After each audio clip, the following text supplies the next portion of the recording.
I am Neema Sachiko Hunt, a second-generation Nisei. Here is a story that belongs not only to my grandfather, but to many other soldiers who took a stand in history with their eminent display of loyalty.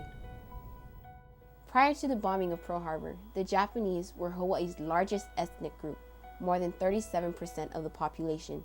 3/4 of the Japanese were American by birth. With the raining of bombs on Pearl Harbor on December 7, 1941, it unleashed a flood of prejudice, fear, and hysteria against Hawaii's largest ethnic group of the time. The attack cast an immediate cloud over Americans of Japanese ancestry, both here and in Japan. Soon afterwards, every Japanese person became a suspect and were either interrogated, forced to wear badges, or put into internment camps. They were separated from family members, forced to sell their properties and leave their homes, and were stripped of their dignity. In Hawaii, more than 5,000 Japanese Americans who were serving in the United States military were discharged.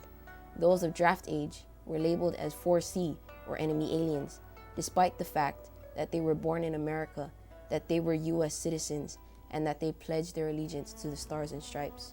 It was described as a black page in history, a day of infamy, but it was also the beginning of a legacy and a story that would lead an Army unit to be revered as one of the most highly decorated combat units in U.S. military history. But there were still unanswered questions posed to the American public at the time. Were they Americans or were they Japanese? What were they supposed to do? How were they supposed to act? To others, these questions were harder to answer when the government of the United States, the country that they thought they were a part of, took away one thing that made America unique: freedom. Here, Japanese American families become visible as they struggle to deal with divided personal identities, as they struggle to face public hostilities. Stories such as the one told of the Kometa family, who had to face the harsh reality where 3 brothers volunteered for the 442nd Regimental Combat Team and another brother who was drafted in the Japanese Navy. This story is not far from my home, as my maternal grandfather, Jack Hadama Hirata, and his brother Likio also volunteered to join the 442nd Regimental Combat Team, while an older sibling had already been drafted into the Japanese military.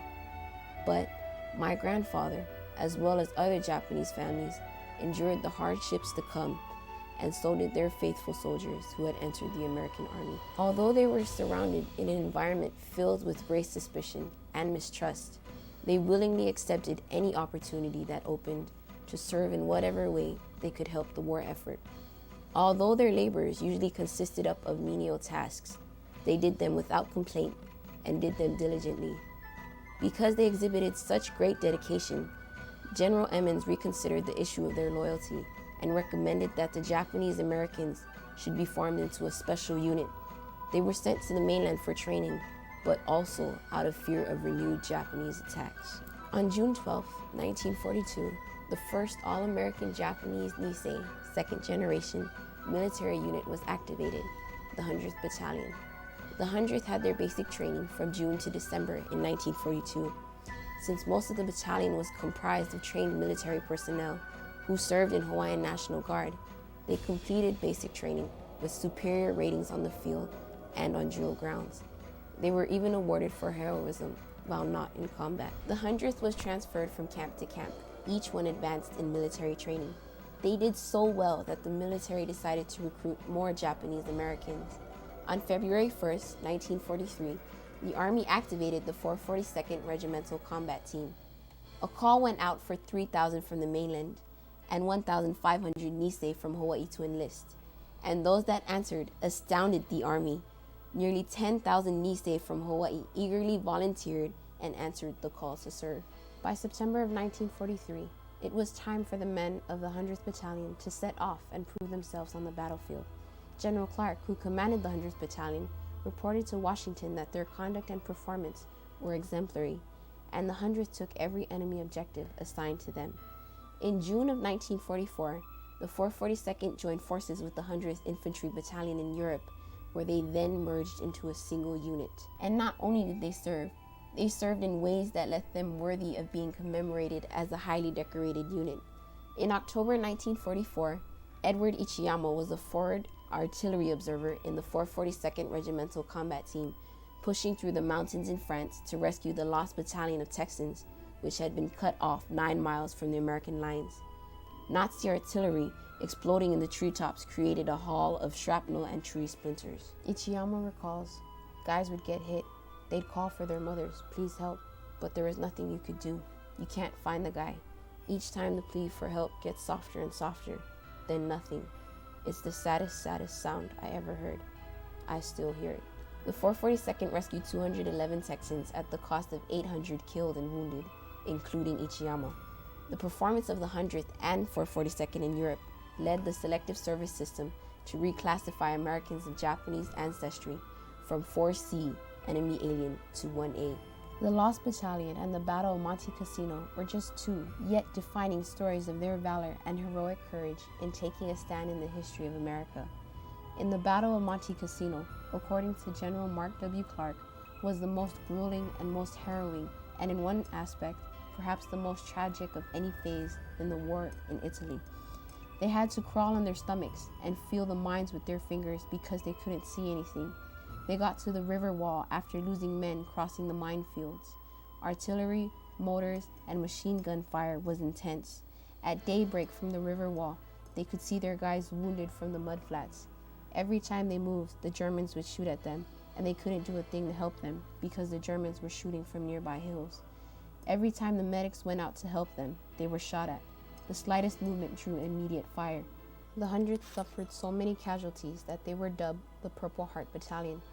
The legendary 100th then became the 1st Battalion of the 442nd, but in an extraordinary gesture by the War Department, the 100th was allowed to keep its illustrious name because of its superb combat record. Many months after World War II on the White House lawn, President Harry S. Truman faced the 500 remaining 100th 442nd soldiers who had brought the colors back from Europe. "You fought for the free nations of the world," the President of the United States said. "You fought not only the enemy, you fought prejudice, and you won." A month later, the 100th 442nd was inactivated in Honolulu, Hawaii. In 1947, the 100th 442nd was reactivated in Hawaii as an organized reserve unit. Today, the 100th Battalion 442nd Infantry Regiment is the only Army Reserve infantry unit. Headquartered on Oahu, it has units in Hawaii, Guam, Saipan, and here in American Samoa. American Samoa's Congressman Faleoma Vaenga Enihunkin is on record to have taken the floor of the United States Congress November 16, 2005, in the 109th First Session of Congress, speaking for House Bill 1492 to provide for the preservation of historic confinement sites where Japanese Americans were detained during World War II. He spoke in tribute of his distinguished colleagues Daniel K. Inouye, Norm Mineta, Floyd Maury, and others who were patriotic survivors of the 100th Battalion and 442nd Infantry. He said, "Preserving these sites is how great America can truly be for our mistakes, rather than sweeping them under the rug, and we learn from our mistakes in order to move to closer equality for all Americans." I stand in admiration of such heroic courage, loyalty, and honor so eminently displayed by the 442nd 100th Battalion. The stand that they took in history serves as a reminder that a country that does not learn from yesterday's mistakes could be destined to repeat it tomorrow.